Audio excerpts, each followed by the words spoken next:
Captain Kirk. Fascinating. I'm a doctor, not a mechanic. Thank you, love you. Mwah. Most illogical. Aye, sir. Well, that was different. Yep, lousy, but different. Places, please, and here we go. Welcome, ladies, gentlemen, bears, Kazinti, and things to episode 94 of the MuppeTrek Podcast. I was hoping you were going to use Kazinti. I did. I'm Jarman. I'm Steve, and we're here to compare, contrast, and confer about our two favorite franchises. Now, the hell with that. The two best franchises. That's right. Jarman, what are those? The Muppets and Star Trek. And we do one-to-one reviews of the Muppet Show and now Star Trek, the animated series. And this week we have special guest on the Muppet Show, Doug Henning, and animated series episode, The Slaver Weapon. Ooh, and a train in the background. Keep it all going. I love it. Yes, I live in Pennsylvania now. Train City. Trains. Also, the volunteer fire department up the hill is real old school. And just so you know, a huge fire alarm could go off at any time. Oh, wow. Just so you know and our audience know. Does that have like the old-timey like alarm thing? Yeah, so it's the volunteer firefighters company, and when they need their guys, which is rare, I think it's happened 2 times since we've been here. Happened many times since, and it says 6 times since we've been here. Oh, God. This huge loud siren goes off. Like over the whole neighborhood? Yeah. Why? It's incredible. It like calls them in. Oh, it's a phone. Because it's old school. It's a weird old school neighborhood. That's very strange. All Very right, strange. Then. Well, so just know that's could coming happen, to listeners. you, our listeners. That's right. But Steve, tell us about this. This is a new guest star, Doug Henning, and who the hell is he? Oh man, who wasn't Doug Henning? Doug Henning was a Canadian magician and politician. What? We'll get into that in a bit. Oh boy. He actually planned to be a doctor, but decided to take a few years off after university to pursue magic, and he just never went back. His real drive was to merge magic and theater. His first show was called Spellbound. All right, this is going to blow your mind. First show is called Spellbound. It was written by David Cronenberg. Whoa. And directed by a buddy of his from college, Ivan Reitman. Wow. That's some What? pedigree. Yeah, dude. Doug Henning. Show eventually ended up on Broadway, called The Magic Show, with original songs written by Stephen Schwartz, who wrote Godspell, Pippin, and Wicked. Wow. He won a Tony Award during the 4-year run, and he eventually took the show and adjusted it then for television. Later on, he ran for office in the UK. Okay. Because under UK law, he can run as a member of one of like the territories. Oh, weird. Because that was when Canada was still very much overseen in some ways. So he wasn't. He was able to run as a Canadian citizen in the UK. Oh, he was Canadian. Okay, that makes more sense. Yeah. Canadian, was able to run in the UK because he was part of one of the territory. Apparently, it's in their laws. Yeah. And it was the general election of Blackpool South. I don't know if any of our UK listeners will know that. And he received 173 votes. Oh, geez. So he didn't win. He then ran in the 1993 Canadian federal election. Okay. Where this time he received 817 votes. What the hell is he doing? What does our audience know him from? If you love magic, you may have heard of him, but as he died in 2000, he isn't really part of the current cultural zeitgeist. 23 years ago. All right. Yeah. But what's he up to this week on the Muppet Show? Well, backstage, I very rarely mention the stinger with Scooter, because it's always such a throwaway, but this one was Doug Henning, and he started out with a sleight of hand demonstration and feats of magic. For a while. Fozzie and the whole gang are getting into magic. Fozzie repeatedly summons the wrong thing, starting with a robot and then a rabbi. And eventually he summons too many rabbits, which flood the backstage and drive the rest of the backstage plot. I just want to throw out that in Muppet Show canon, backstage, this is all happening in the Muppet Show. We're supposed to take the backstage as not part of the performance. So that means in this reality, Fozzie Bear is some sort of sorcerer. Well, I took it as they were under the table. In reality, he is a sorcerer of some sort. and can summon things at will. And we've all been making fun of him for years. I thought in the story, the actual episode, he actually had them under the table. That was the whole point. Like, he's reaching down there to get them from under the table. But maybe you're right. That's not how I tell you. I'm just saying the implication that real magic exists in the Muppet universe is just great. That's right. Robin then goes looking for Doug, and he tries to find some magic in his dressing room. He finds a music box and sings along Leave Me Some Magic, which might actually not be the right name. But it's a sweet Robin song that we haven't gotten in a while. And that was nice. Mm-hmm. I'll talk about that later. Hunter backstage then asks Fozzie for his rabbits. He sings Run, Rabbit, Run with a shotgun in hand. And there is an active shooter situation backstage. Yes. There's a lot in this episode. Fozzie is a warlock and there's an active shooter situation. Doug finds Robin in his dressing room and he tries to prove to him that magic is actually real. And they do these like kind of two small hanky tricks. And they dance around unaided.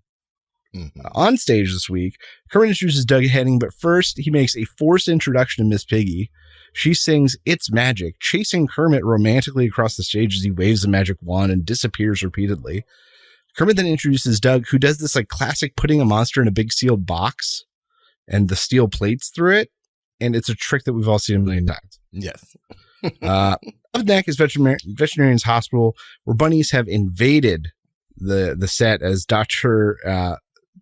Tries to pull Dr. Bob starts pulling them out of the table in droves, just like Fozzie pulled them out of the hat. That's right. Then three strange female whatnots hit the stage singing There'll Be Some Changes Made, and as they change various costumes and appearances, eventually into old women and then babies. The horrible babies. Fozzie takes his magic act to stage. He charms a rope, which is clearly suspended with like a smaller rope, and the bunnies come in and like make fun of him kind of and ruin his act. Because Scooter's pulling it up from the ceiling. Yeah. Doug hits the stage one last time with an empty trunk, Dog Lion, and the Big Bird. It's a classic man in a box, and he escapes. We've seen it like 100 friggin' times. Kermit thanks Doug Henning. Doug invites out the real magician, Fozzie. The rabbits have a panic attack, and that is what we call the Muppet Show. Mm-hmm. And Fozzie is an actual wizard. Warlock. That's right. He gets his powers from a dark power. That's right. He's a warlock. He made a pact. He made a pact. So, Jarman, what did you think of this week's episode with Doug Henning? I will say Doug Henning seems like a nice, gregarious, nice guy who is really good with the Muppets. Very he looks like a Muppet himself. So that was kind of, it fit in real well. But maybe it's just seeing it in big HD on the big screen. None of his tricks were impressive. Like you could see what he was doing with the sleight of hand in the beginning with the shells. Like you could see where every shell was going in his hand. And then you could kind of see the strings with the tissue paper thing that was going on. And then you could also, at one point in time, one of the big Muppet actors who's in like the full costume in the act where they put the plates in, they accidentally move where they weren't supposed to, so you can see the hole in the floor that's like in the backstage where the thing escaped to in the back. And like, oh, they weren't supposed to show us that. So it's like every trick was just terrible. So the magic part of it was pretty underwhelming, but I mean, he was nice, but the backstage stuff was fun. So I liked Fozzie doing it with all the rabbits. But one question I had for you as a longtime Muppet person, is Robin just always depressed? Yeah, he's always melancholy, despite the fact that he's like he's 5 in theory, per the song I'm 5 from an earlier season. Because every song he sings like, and now I'm gonna sing a sad song. It's like, come on, man, what's wrong with you? Where's Kermit? Yeah. Why isn't he giving him better inspiration? Look, what they don't tell you about Nephew Robin is that his parents are dead. That's apparently. And that's why Kermit took him in. And Kermit's a terrible dad, so... And Kermit's just busy with the show. Robin just wants his attention and love. So he finds a sad music box. Kermit. And he sings a sad song again. Maybe Doug Henning will be my dad. Maybe. I could learn magic and magic myself some parents. So, yeah, I think that's canon now. Yeah. Yeah. You tell him, Train. Yeah, Train. But I think it was generally a fun episode, but just the magic tricks kind of brought it down a notch for me. But Doug was really nice, so that kind of makes up for it. He seems like he's been a very entertaining guy, so I don't know. What do you think? So I think this was a nicely themed episode in that like they had an appropriate guest. The backstage theme matched, backstage spilled into on stage. Right. We had a backstage music number. We got kind of some regulars. We got Veterinarian's Hospital, but not even. That was real short. But otherwise, we didn't get any normal sketches. Mm-hmm. But I think that the main acts with Doug were so underwhelming that had they been like anything else, it would have been better than those two tricks that everyone knows. I do think that Doug, and the more I read about Doug and knowing Jim, they both love this idea of like marrying two art forms and figuring out what they could get out of it. And so, Doug was theater and magic and Jim was television and puppetry. So I could definitely see them being kindred spirits. And it's because of that he does fit. Like his shtick fits with the Muppets. His vibe fits. It's just his shtick wasn't that great. Or here's the other thing that maybe we are taking for granted, though both of those tricks are classics. But like at the time he was around, like maybe those were impressive tricks still. I don't know. I think Houdini was doing those back in the 20s. Right. I was about to say, but some of those have been done in some form or another for years and years. The box escape one, especially. Oh yeah, definitely Houdini did that one of those, I think. So maybe not. I mean, maybe that was just expected that every magician did those two tricks at some point in their act, or they would be barred. I at least was impressed by the one where the female has a chicken head. She gets in the bag. They put her in fake handcuffs, whatever, and they tie the top of the bag. And then he comes out and pops, and they've changed clothes. Like that was pretty impressive, just because they changed clothes real fast. So that was cool. But we've seen the trick before. So they were kindred spirits. It was nice theme. He fit well. It's just what he did was underwhelming. Yeah, I agree. So it's going to end up middle because I do like this episode. But I did not care that much for Doug Henning in how they presented him. It still could have been a lot worse if Doug was worse. I think you're right. This is not a bad episode. Middle of the road. Doesn't make me cringe. I'm just like, eh. It was all right. Well, music this week, it's Magic from the film Romance on the High Seas. In 1948, when the song came out, Vic Damone, Tony Martin, Dick Haymes, Gordon McRae, and Sarah Vaughan all charted different versions of this song. Leave Me Some Magic. This was really hard to find. I think the real name of the song is Don't Take the Magic Away. Oh. Muppet Wiki quotes it as Barbara Henning. I could only find one Barbara Henning, and she was like a poet and maybe a writer. I could find nothing verifiable about this song. That's I tried impressive. so hard, audience. Those are the bits and pieces I could find. Run Rabbit Run by Noel Gray and Ralph Butler, both of which were British songwriters, and this song was apparently wildly popular during World War II. Interesting. Run Rabbit Run. There'll Be Some Changes Made from 1921 by Overstreet and Higgins. This was a big deal, this song, because it was one of the first records ever released that was like written, recorded, produced. All the musicians, singers, everything were all black. Ah, I gotcha. And this was like the first song where that was the case.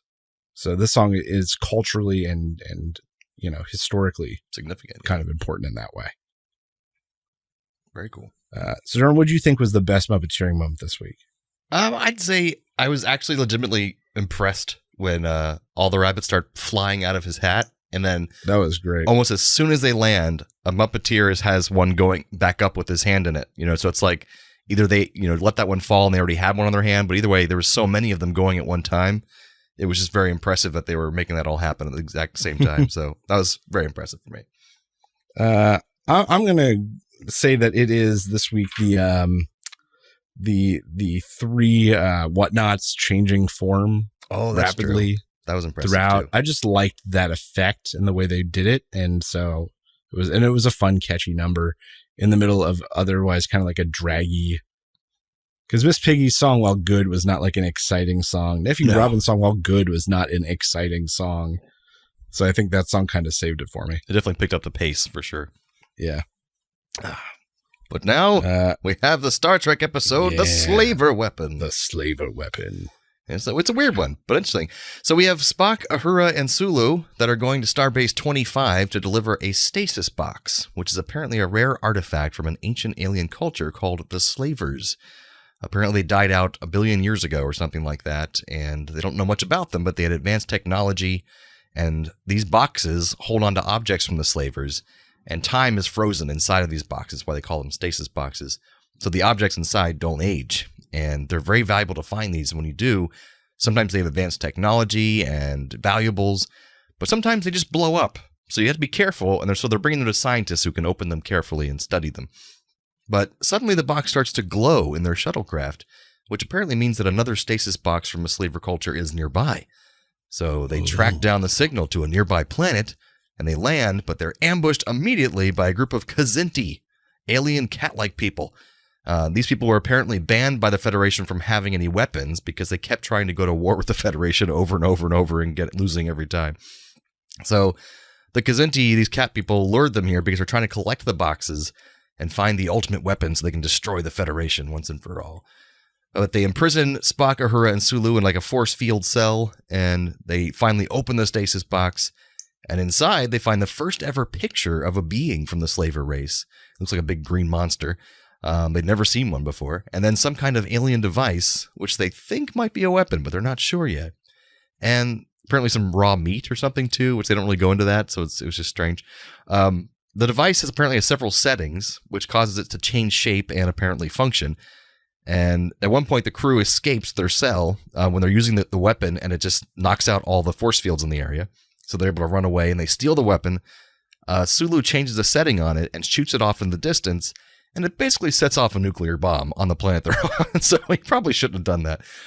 But the Kzinti see this happen, and they're able to recapture the three of them.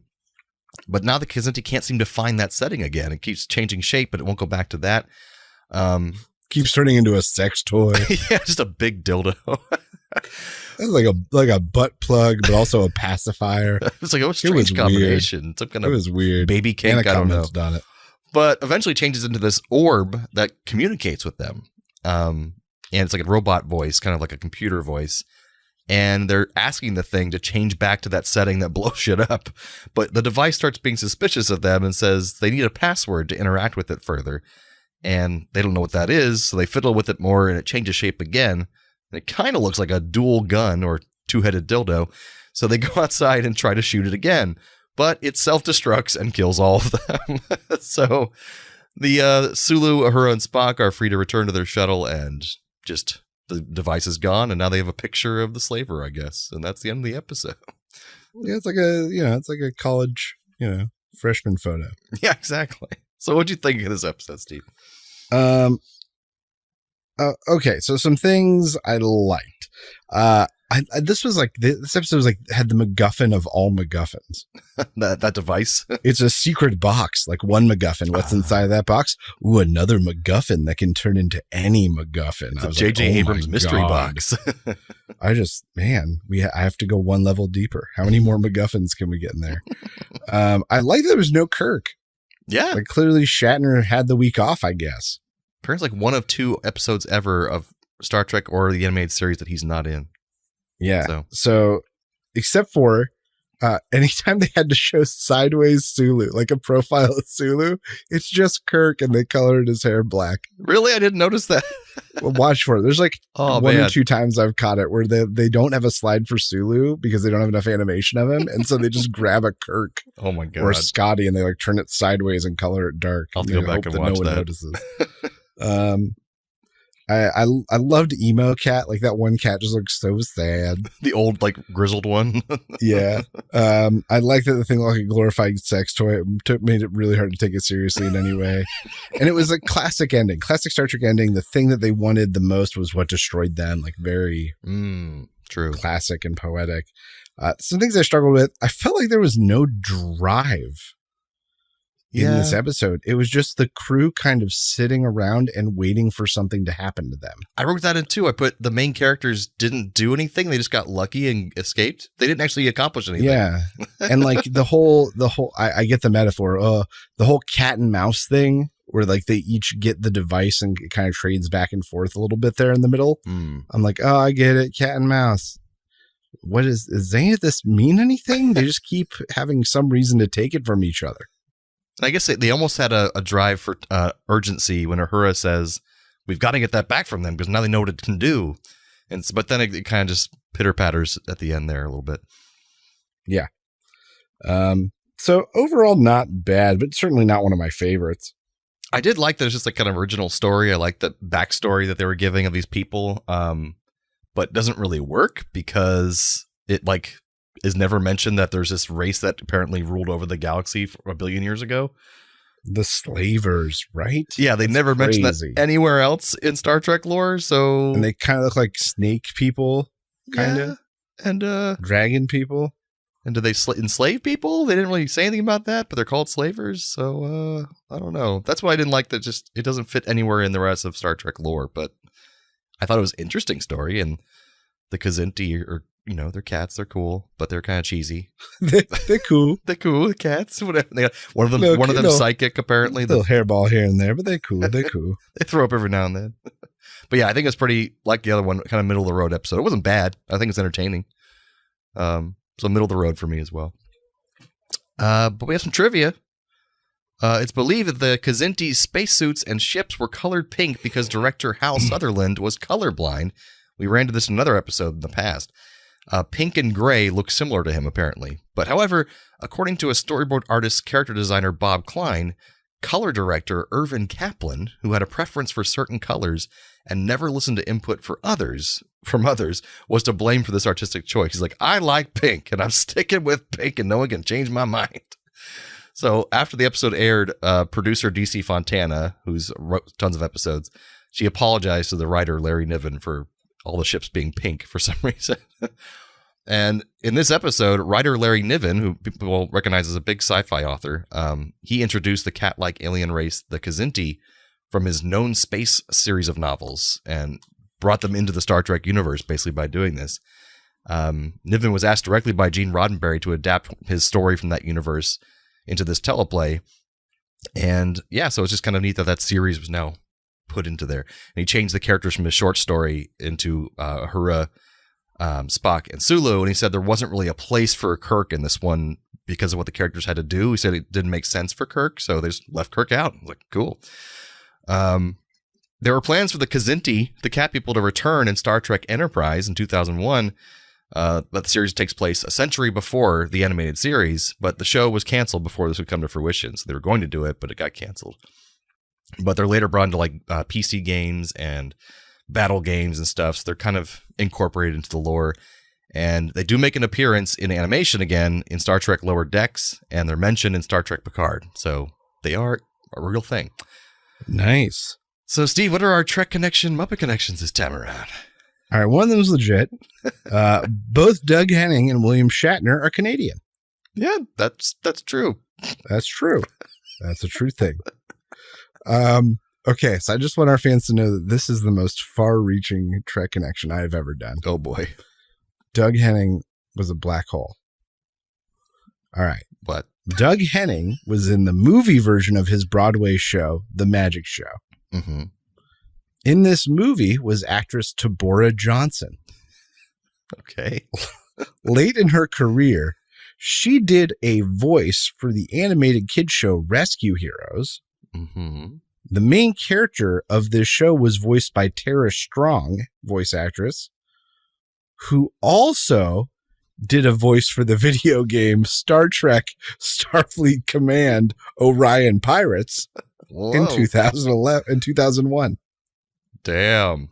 That is a connection. Oh, man.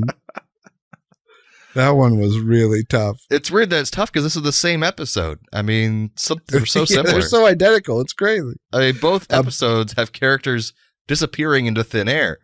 Gonzo and Kermit on the Muppets, and Kzinti disappearing after being blown into smithereens by the alien weapon. Both featured the threat of gun violence. The weapon beam with the power to destroy a planet, and the hunter shooting at the rabbits. That's true. Both have characters trying to wield power they don't understand. Fozzie dealing with magic, and Kzinti dealing with a slaver weapon. Both feature rapid magic changes. The weapon switching forms, and the whatnots changing repeatedly, and there'll be some changes made. That is very true. That's true. Okay. What was that noise? Transporter malfunction. Transporter malfunction. Oh, that's right. It's the part of the show where we transport one character from one episode to the other and vice versa. So what you got for Steve? Muppet Trek says Trek this week. I'm going to bring over the bunnies and replace the Kazinthi because they're just being fuzzy and just sad and just tormenting the crew. I like it. Muppets of Star Trek, I'm going to have Kermit trade with one of the landing party. Any one of them will do because he apparently has the real ability to turn invisible. And with that power, he could save the rest of the landing party. Yeah, he can turn invisible. Fozzie can literally manifest animals from a hat. Exactly. They're real magic people. Real magic exists in the Muppet universe.